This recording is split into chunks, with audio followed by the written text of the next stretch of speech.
Santa Maria ng Betania, kapatid ni Lazaro at Marta.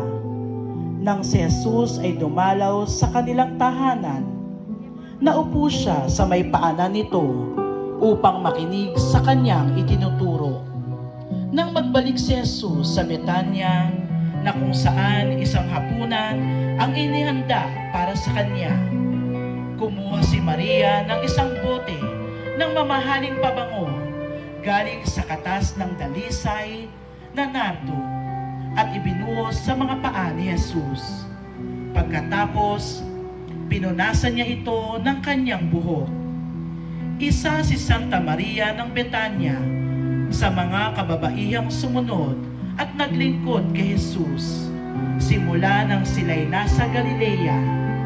Kasama siya ng iba pang mga kababaihang nananatiling sumusunod kay Jesus hanggang sa Kalbaryo.